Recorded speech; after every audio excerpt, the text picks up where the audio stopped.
Dear students, welcome to my YouTube channel. मेरे YouTube channel पर आपका बहुत बहुत स्वागत है। मैं डॉक्टर नीलम सोनी आपको कंप्लीट हिस्ट्री करवाने जा रही हूँ। आज हमारा चैप्टर नंबर 5 रहेगा वैदिक संस्कृति। चलो आज हम शुरू करते हैं अपना चैप्टर। आज का हमारा चैप्टर है बेटा वैदिक सभ्यता या वैदिक संस्कृति। ये सिंधु सभ्यता के बाद जो संस्कृति आई उसे हम वैदिक संस्कृति बोलते हैं और इस संस्कृति की जानकारी हमें वेदों के द्वारा हुई, इसलिए इसे वैदिक संस्कृति नाम दिया गया है।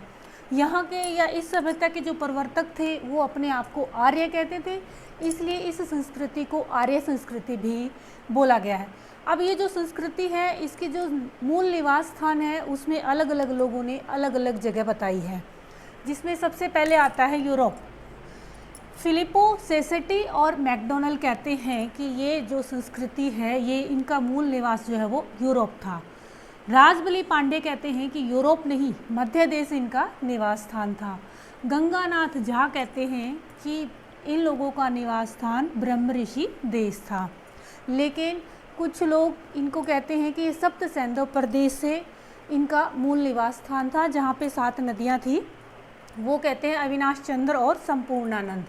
दयानंद सरस्वती कहते हैं कि इनका निवास स्थान तिब्बत था। इन सब बातों से अलग होकर बाल गंगाधर तिलक कहते हैं कि इनका निवास स्थान उत्तरी ध्रुव था, लेकिन इन सारों को इतना ज़्यादा नहीं माना गया है। एक ज़्यादा से ज़्यादा जो माना गया है वो ये है कि इनका निवास स्थान मध्य एशिया था, और ये वाली बात मैक्स मूलर द्वारा बोली गई है। अब जैसा कि हमने पहले ही पता कर लिया है कि इस सभ्यता की जानकारी हमें वेदों से हुई, दैट्स वाई इसका नाम वैदिक सभ्यता पड़ा। और वैदिक साहित्य अगर हम जानें तो ये हमने पहले भी कर लिया है कि वैदिक साहित्य 2 प्रकार के होते हैं, एक श्रुति ग्रंथ और एक स्मृति ग्रंथ। श्रुति ग्रंथ में वेद, जो कि हमने पिछली वीडियो में पढ़ा है, जिस बच्चे ने मेरी वीडियो नहीं देखी है वो देख लेना, डिटेल से इसके बारे में हमने पीछे की वीडियो में किया हुआ है।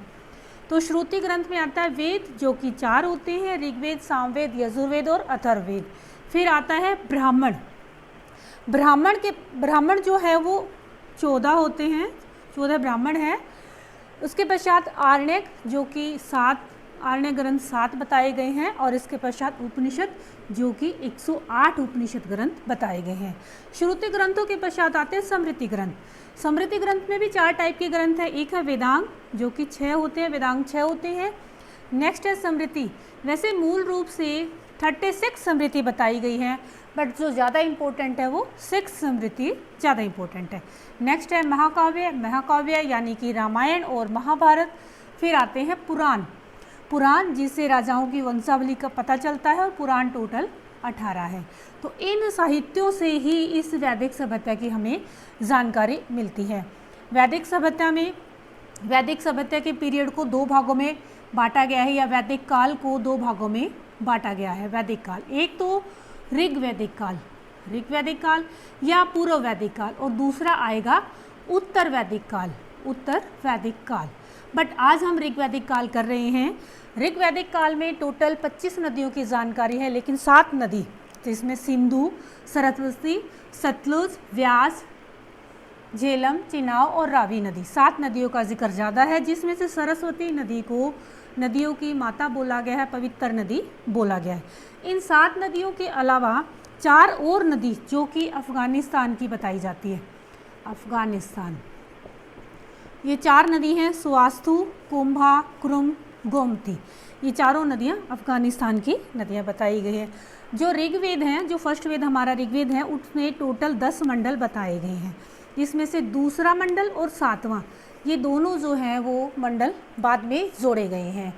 इन 10 मंडलों में से 7वें मंडल के अंदर 10 राज युद्ध की जानकारी मिलती है कि 10 राजाओं का और राजा सुदास का आपस में युद्ध हुआ था रावी नदी के किनारे, जिसमें राजा सुदास जीता गया था। अब हम करते हैं ऋग्वैदिक काल की विशेषता। सबसे पहले है ऋग्वैदिक काल का टाइम पीरियड 1500 BCE से लेकर 1000 BCE। ये जो ऋग्वैदिक काल है इसके अंदर समाज जो है वो पितर सत्तात्मक था। इससे पहले हमने सिंधु सभ्यता पढ़ी, उसमें समाज जो है वो मातर सत्तात्मक था, यहाँ पितर सत्तात्मक रहेगा। सिंधु सभ्यता में समाज शहरी था या नगरीय था, यहाँ पे ग्रामीण समाज रहता है। सिंधु सभ्यता के अकॉर्डिंग ये समाज विपरीत है उसके। यहाँ पे जो खान पान है, इसमें खाने के लिए यव, जिसको जौ बोला गया है, यानी जौ और जौ से बनी चीज़ें प्लस दूध दही से बनी चीज़ें यहाँ पे यूज़ की जाती थी। हालांकि पितृसत्तात्मक समाज था, फिर भी समाज में औरतों को महत्व था। उसको गृहिणी, सहचरी, माता जैसे आदरपूर्वक शब्द बोले गए हैं। और समाज में स्त्रियां शिक्षित थी, पढ़ी लिखी भी थी। इसके पश्चात आता है वर्ण व्यवस्था। ऋग्वेद के ही 10वें मंडल में, देखो टोटल 10 मंडल हैं, ऋग्वेद के ही 10वें मंडल में पुरुष सूक्त नामक में टोटल ये वर्ण व्यवस्था बताई गई है, जिसमें 4 प्रकार के वर्ण बताए गए हैं। ब्राह्मण, क्षत्रिय, वैश्य और शूद्र। ब्राह्मण जो कि ब्रह्मा जी के मुख से पैदा हुए बताते हैं, क्षत्रिय उन ब्रह्मा जी के बाजू से, वैश्य कहते हैं कि ब्रह्मा जी के उदर यानी पेट से, और शूद्र कहते हैं कि ब्रह्मा जी के पैरों से पैदा हुए थे। अब आती है अर्थव्यवस्था। अर्थव्यवस्था में यहाँ पे कृषि, पशुपालन और व्यापार भी किया जाता था, बट ज़्यादा जो है वो कृषि और पशुपालन पे जोर दिया जाता था, क्योंकि ये ग्रामीण व्यवस्था थी। नेक्स्ट है देवी देवता। देवी देवताओं के अंदर इसके में इंद्र, अग्नि, वरुण, ये देवता जो है वो मुख्य देवता थे। इसके अलावा कुछ गौण देवता भी थे, जिसमें से आएगा यम यानी कि यमराज का देवता, और नासत्य और मरुत यानी आंधी तूफान का देवता। देवताओं के अलावा देवियाँ भी थी, जैसे कि अदिति, उषा, पृथ्वी, सूर्या, ये वाली देवियाँ यहाँ पे थी। फिर आता है राज व्यवस्था। राज व्यवस्था के लिए यहाँ पे 3 समिति थी, एक सभा, एक समिति और एक विदत। 3 संस्थाएं थी, जिसमें सभा और विदत जो है उसमें औरतें भाग लेती थी, समिति जो है उसमें लेडीज़ भाग नहीं लेती थी। इन तीनों संस्थाओं के अकॉर्डिंग इस टाइम पीरियड की राज व्यवस्था चलती थी। और इस राज व्यवस्था के अकॉर्डिंग सबसे पहले आएगा कुल या कुटुंब कह सकते हो आप। कुल के पश्चात कुल का जो हेड है वो कुलपति रहेगा। फिर आता है कुल के बाद गांव, ग्राम, इसका जो हेड है वो ग्रामीणी कहलाता है। फिर आता है विश यानी आज के ज़माने का ज़िला, इसका हेड है वो विशपति कहलाएगा, विशपति। विश के बाद आएगा आपका जन का जो हेड है उसे गोप बोला गया है। और जन के बाद राष्ट्र का जो हेड है उसे राजन बोला गया है। तो ये हो गया आपका ऋग्वैदिक काल कंप्लीट, ऋग्वैदिक का टाइम पीरियड, जो कि हमने 1500 BCE से 1000 BCE बताया है।